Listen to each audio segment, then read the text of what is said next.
Om Namo Bhagavate Vasudevaya. Om Namo Bhagavate Vasudevaya. Om Namo Bhagavate Vasudevaya. Narayanam Namaskritya Naram Chaiva Narottamam Devim Saraswatim Vyasam Tato Jayamudiraye.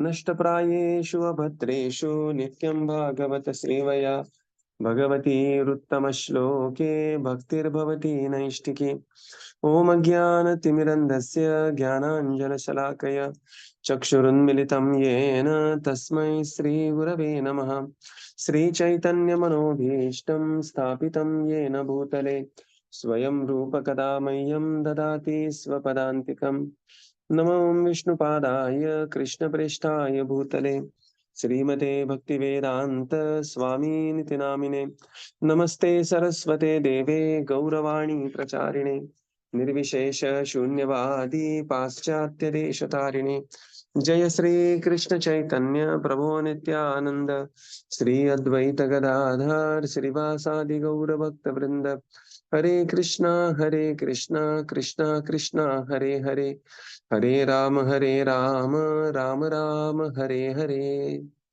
Hare Krishna. Reading from Śrīmad-Bhāgavatam. By His Divine Grace, A.C. Bhaktivedanta Swami Srila Prabhupada Ki Jai. We are reading from Canto 3, Chapter 25, the Glories of Devotional Service. So we are in the middle of the purport. Yeah, please continue. For the devotees engaged in Krishna consciousness in the Vaikuntha atmosphere, there is no influence of time. In the material world, the influence of time destroys everything. But in the Vaikuntha atmosphere, there is no influence of time or of the demigods because there are no demigods in the Vaikuntha planets. Here, our activities are controlled by different demigods. Even if we move our hand or leg, the action is controlled by the demigods. But in the Vaikuntha atmosphere, there is no influence of the demigods or of time. Therefore, there is no question of destruction. When the time element is present, there is the certainty of destruction. But when there is no time element, past, present, or future, then everything is eternal. Therefore, this verse uses the word na nakshayanti, indicating that the transcendental opulences will never be destroyed. The reason for freedom from destruction is also described. The devotees accept the Supreme Lord as the most dear personality and reciprocate with him in different relationships. They accept the Supreme Personality of Godhead as the dearmost friend, the dearmost relative, the dearmost son, the dearmost preceptor, the dearmost well-wisher, or the dearmost deity. The Lord is eternal. Therefore, any relationship in which we accept him is also eternal. It is clearly confirmed herein that the relationships cannot be destroyed, and therefore the opulences of those relationships are never destroyed. Every living entity has the propensity to love someone. We can see that if someone has no object of love, he generally directs his love to a pet animal like a cat or a dog. Thus, the eternal propensity for love in all living entities is always searching for a place to reside. From this verse, we can learn that we can love the Supreme Personality of Godhead as our dearmost object, as a friend, a son, a preceptor, or a well wisher, and there will be no cheating and no end to such love. We shall eternally enjoy the relationship with the Supreme Lord in different aspects. A special feature of this verse is the acceptance of the Supreme Lord as the Supreme Preceptor. Bhagavad Gita was spoken directly by the Supreme Lord, and Arjuna accepted Krishna as Guru or spiritual master. Similarly, we should accept only Krishna as the Supreme Spiritual Master. Yeah, Krishna, it's a of big course, purport, so we'll go in sections. Further, Srila Prabhupada explains, in the material world, there is influence of time and demigods. And because of the influence of time and demigods, there is always creation and destruction. So the material world is characterized by start and end. Spiritual world is Vaikuntha, it's Sanatana. What is the literal meaning of Sanatana? Sanatana means which has no beginning, no end. Why there is no beginning, no end for Sanatan in the Vaikuntha world? Because there is no time in the spiritual world. Now, it is very difficult to understand how there is no time in the spiritual world, because we are very heavily dominated under time. In fact, the material world, everything is about time, right? But in the spiritual world, the time is very conspicuous by its absence. So, time is the secondary entity in the spiritual realm, and it is slightly difficult to understand, because it is like you are shifting from Newtonian physics to Einstein physics. Difficult to understand. But this is how the reality of the spiritual world is. Prabhupada says, whenever there is a time element is present, then there is certainty of destruction. But as soon as you go beyond time, then there is no question of past, present, or future. Everything is eternal. Further, Srila Prabhupada explains why there is freedom from destruction. There is freedom from destruction because the devotees accept the Supreme Lord as the most dear personality and reciprocate with him in different relationships. Now, in the material world, what happens is we accept something or somebody as the object of our love. This to love someone, to serve someone is very natural for the living entity, because that is that dharma is. That's what Srila Prabhupada explains further. Because that is the dharma of the living entity, savai pumsam poro dharmo. What is the dharayati? Jiva means dharma. Dharayati means he has to love someone, he has to serve someone. And because this loving and serving propensity is engaged on something material, and because the material has destruction, because they can come under the time and control of the demigods, therefore this tendency also has a destruction. But when this tendency, which tendency? To love somebody, to serve somebody, is reposed on the Supreme Lord, who is beyond space and time, that tendency also becomes eternal. That is also goes beyond space and time. And thus, a devotee can serve the Lord in some relationship, and that relationship is eternal. See, the material relationship is, there is some hard end to that material relationship. Either, the relationship itself may end, some very good close friends may become, they just stop speaking to each other. You must have seen somebody, very good friend. For years together, they were very good friends. But over some money, or some odd comment by one person to another, or some misunderstanding, they will completely stop speaking to each other. They will not look at their face also. Not only that, they will, sometimes they may become very arch enemies of each other. So this is the way the material relationship can end. But ultimately, the material relationship end with a hard stop of death, right? Anityam, the hard stop of death will always be there. And thus, see why we are not fully satisfied in the material world. Thus, because the living entity is looking for eternal spiritual relationship, in the bargain, what he attains is a temporary material relationship. Again, not to mistake this with irresponsibility, right? So this is understanding is different and action is different. It is age appropriate, that we have always spoken about this. But we have to understand why still in our Marathi language there was a very celebrated couple, Pula Deshpande and Sunita Deshpande. And Pula Deshpande was supposed to be, a very jovial, very hearty personality. And the Sunita Deshpande, wife of Pula Deshpande, she wrote the autobiography. And the title of the autobiography of everything is good, but still something is missing. Ahe Manohar Pari, so she wrote like that. This is the reason. What is the reason? The reason is living entity is looking for eternal spiritual relationship. And even the best of the relationship in the material world comes with the material characteristics. That is, they are temporary and subject to destruction. So what Srila Prabhupada says here is that this propensity is always there. If you don't love somebody or anybody, you will have somebody to love. People will often have their pets to love, because this is the eternal propensity, and it has to be reposed on the Supreme Personality of Godhead. And when it is reposed on the Supreme Personality of Godhead, what happens is there is no cheating, or there is no end to such a love. Cheating, I mean, the Just 2 days back, what's happening on the newspaper headlines? Somebody is plotting to kill the husband on the honeymoon day, just 2 days after the marriage. Absolute cheating in the relationship. And there is end to such a love. But this will not happen when we repose our loving and serving propensity on the Supreme Lord. And that can be done in various ways.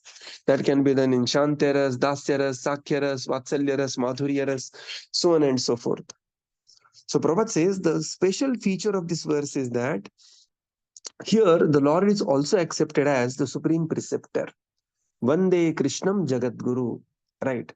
And when we accept the Supreme Lord as the spiritual master, then the path is completely clearly open. Yeah, please continue. Krishna, of course, means Krishna and his confidential devotees. Krishna is not alone. When we speak of Krishna, Krishna means Krishna in his name, in his form, in his qualities, in his abode, and in his associates. Krishna is never alone, for the devotees of Krishna are not impersonalist. For example, a king is always associated with his secretary, his commander, his servant, and so much paraphernalia. As soon as we accept Krishna and his associates as our perceptors, no ill effects can destroy our knowledge. In the material world, the knowledge which we acquire may change because of the influence of time. But nevertheless, the conclusions received from Bhagavad Gita directly from the speeches of the Supreme Lord Krishna can never change. There is no use interpreting Bhagavad Gita, it is eternal. Krishna, the Supreme Lord, should be accepted as one's best friend. He will never cheat. He will always give his friendly advice and friendly protection to the devotee. If Krishna is accepted as a son, he will never die. Here we have a very loving son or child, but the father and mother, or those who are affectionate towards him, always hope, may my son not die. But Krishna actually never will die. Therefore, those who accept Krishna or the Supreme Lord as their son will never be bereft of their son. In many instances, devotees have accepted a deity as a son.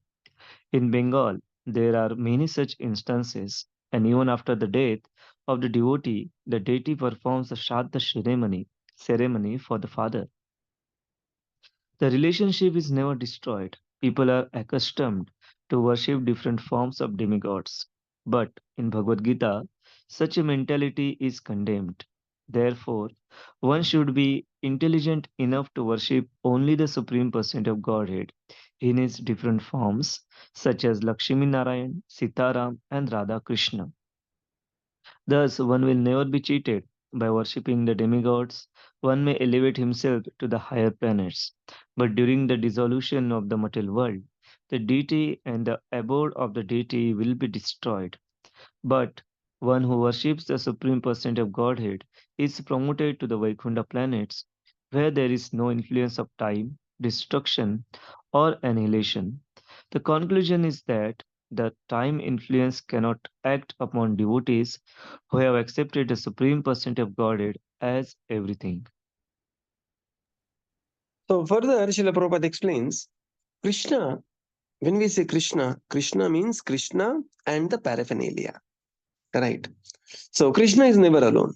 You will never see Krishna's picture alone. No, there will be either a cow, there will be a deer, there are devotees, the gopas. So Krishna means Krishna and paraphernalia. Krishna means Krishna, his name, form, qualities, pastimes, associates, abode, and his devotees. Krishna is never alone. That is Krishna is never impersonal. Krishna is a personality and he is always with other personalities. For example, Prabhupada says, just like when you say the king is coming doesn't mean that the king is coming alone. King will come with his own entourage, right? There will be secretaries, there will be ministers, there will be so much of a paraphernalia, there will be a huge procession, and that's how the king is coming. And these are the right conclusions to be received from Bhagavad Gita. When we accept Krishna as our preceptor, preceptor means guru or acharya. And Krishna is the ultimate Guru. Vande Krishnam Jagat Guru. And when we accept Krishna, and what is the meaning of accepting Krishna? Accepting Krishna means accepting Bhagavad Gita without any interpretation. That is the meaning of accepting Krishna as one's Guru. So as soon as we accept Krishna in our life, Prabhupada says, Krishna will never fail in his duty. And therefore, the Lord is called as Achyuta. Achyuta means one who never fails in his duties. So Prabhupada says here, you accept Krishna as a friend and he will give you perfect advice. Just like Arjuna accepted Krishna as friend and he got a perfect advice on the battlefield of Kurukshetra. You accept Krishna as your son, and Prabhupada says, Krishna, your son will never die. Because modern times, one of the characteristics of Kali Yuga is Akala Mrityu. And Prabhupada says that parents are always worried about health of their children. But Krishna will never, because he's eternal. And Prabhupada says not only that, Krishna will also perform the duty of the sun. For example, in our eastern Bengal side, the West Bengal side, there are many, many instances of the deity where the devotee accepted deity as the sun, and deity has performed the last rites and even the Shraddha ceremony for the devotee, now who is the father of the deity, like that it is, because the deity is accepted as the sun. So Krishna, and ultimately, what is the duty of the sun? Duty of the sun is putrayati iti putraha, one who delivers the parents from the hell, that is called as putraha. And the deity, the Supreme Lord Krishna, will always deliver his devotees. Okay, so that is the duty of the sun. So Krishna will never, when Krishna enters the relationship, he will be the perfect and the most ideal in that relationship. Krishna has a brother, right? And Subhadra, she could confide with Krishna her love with Arjuna, and Krishna made the entire arrangement so that relationship, fructifies later. So this is how Krishna is so Prabhupada says, therefore, a devotee is intelligent enough to worship only the Supreme Personality of Godhead in his forms like Lakshmi Narayan, Sitaram, or Radha Krishna. Now here what happens is, one can see a very stark limitation of worshipping the demigods. Of course, needless to say, the demigods themselves are devotees of the Supreme Lord. That we have seen amply, that how demigods, they themselves are the devotees of the Supreme Lord. But if one worships the demigods, the relationship will not be eternal. Yanti deva vrata devan pitrun yanti pitruvrataha. By worshipping the demigods, one will go to the abode of the demigod. But the demigod themselves and the abodes of the demigods, being part of the material world, they are subjected to time and thus destruction. Only it is Vaikuntha. When one is promoted to the Vaikuntha planets, there is no influence of time, destruction, or annihilation. And therefore, the conclusion is that Prabhupada says, the time will not act upon the devotees ultimately who have accepted Krishna as the Supreme Personality of Godhead. Very, very beautifully, Srila Prabhupada, writes this purport. So we come to text 39. 39 and 40. Imam lokam tathaiva amum atmanam ubhayamanim atmamanum ye chayhaye rayah pashavo griha visrujya sarvam ananyamscha mamevam vishvato mukham bhajanti ananya bhaktya tan mrityo atiparaye. Translation. Thus the devotee who worships me in all-pervading, the devotee who worships me, the all-pervading Lord of the universe, the unflinching devotional service, gives up all aspiring to be promoted to heavenly planets or to become happy in this world with wealth, children, cattle, home, or anything in relationship with the body. I take him to the other side of birth and death. Purport. Unflinching devotional service, as described in these two verses, means engaging oneself in full Krishna consciousness or devotional service, accepting the Supreme Lord as all in all. Since the Supreme Lord is all-inclusive, If anyone worships him with unflinching faith, he has automatically achieved all other opulences and performed all other duties. The Lord promises herein that he takes his devotees to the other side of birth and death. Lord Chaitanya therefore recommended that one who aspires to go beyond birth and death should have no material possessions. This means that one should not try to be happy in this world or to be promoted to the heavenly worlds, nor should he try for material wealth, children, house, or cattle. How liberation is imperceptibly achieved by a pure devotee, and what symptoms have been explained. For the conditioned soul, there are two statuses of living. One status is in this present life, and the other is our preparation for the next life. If I am in the mode of goodness, then I may be preparing for promotion to the higher planets. If I am in the mode of passion, then I shall remain here in a society where activity is very prominent. And if I am in the mode of ignorance, then I may be degraded to animal life or lower grade human life. But for a devotee, there is no concern for this life or the next life, because in any life he does not desire elevation in material prosperity or a high grade or low grade life. He prays to the Lord, "My dear Lord, it does not matter where I'm born, but let me be born as an ant in the house of a devotee." A pure devotee does not pray to the Lord for liberation from this material bondage. Actually, the pure devotee never thinks that he is fit for liberation. Considering his past life and his mischievous activities, he thinks that he is fit to be sent to the lowest region of the hell. If in this life I'm trying to become a devotee, this does not mean that in my past lives I was 100% pious. That is not possible. A devotee is therefore always conscious of his real position. Only by his full surrender to the Lord, by the Lord's grace, are his sufferings made shorter. As stated in Bhagavad Gita, "Surrender unto me, and I shall give you protection from all kinds of sinful reaction." That is his mercy. But this does not mean that one who has surrendered to the lotus feet of the Lord has committed no mistakes in his past life. A devotee always prays, "For my misdeeds, may I be born again and again, but my only prayer is that I may not forget your service." The devotee has that much mental strength,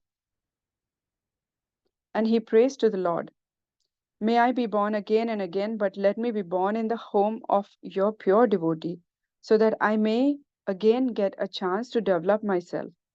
Yeah, it's a A big pure purport, devotee. so we'll read in sections. So now here the Lord says, "Thus the devotee who worships me in unflinching devotional service gives up all aspirations to be promoted to the heavenly planets or to become happy in this world with wealth, children, cattle, home, or anything in relationship with the body. I take him to other side of birth and death." So what the Lord now says is, being situated in this way, one should conduct what one should do. One should worship unflinchingly in devotional service and give up all aspirations to become happy in the material world. Now, mark these words very carefully. Giving up all aspirations and not attempts. Now, there is a finer difference in this. So many times, devotees, as a practicing devotee, we may misunderstand this.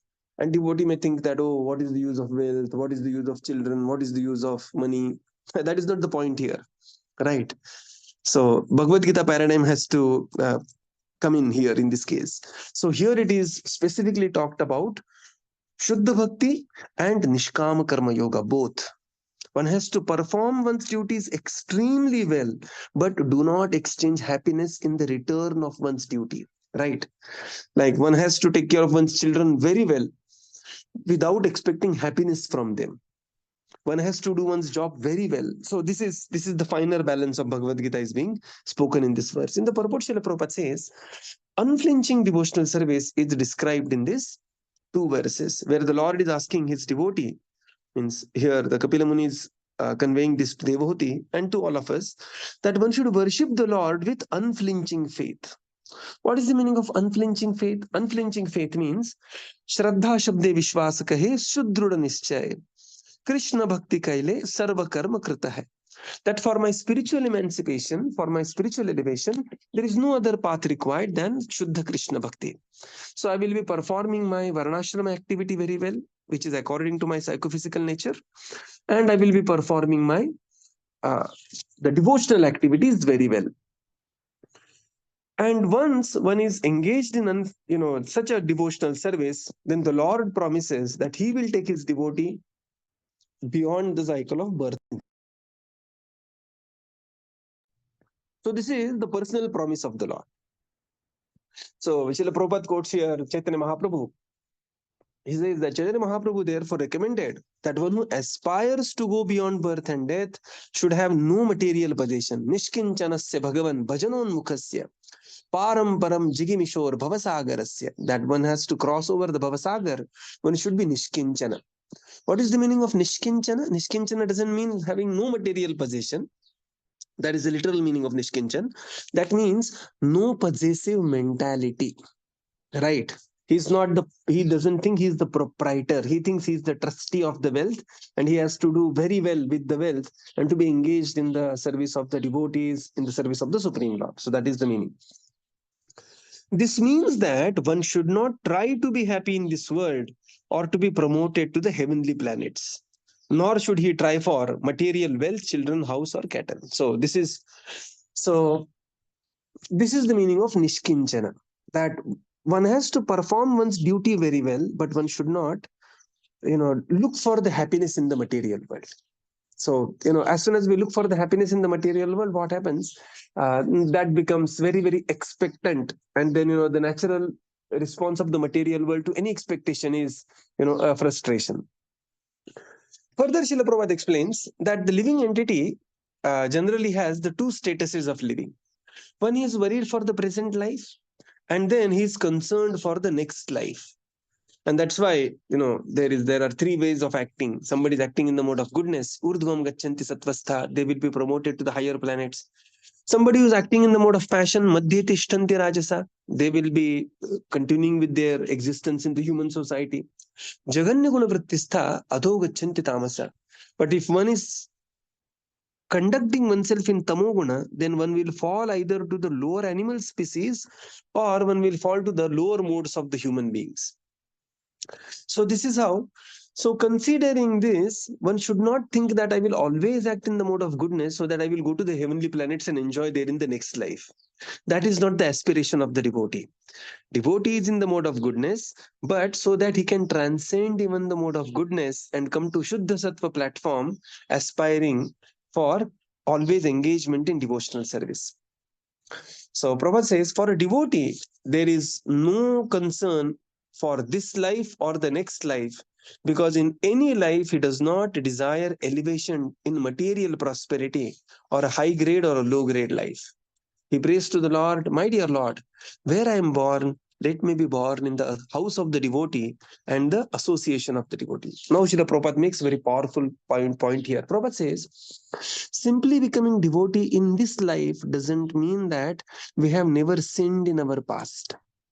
Right. We had seen the example that there is a chore, a thief, and he breaks the ATM, loots some 10 lakh rupees, and then buys goes to a Raymond shop. He will buy the gentleman dress, and he's walking like a gentleman and behaving like a gentleman for next 2 hours.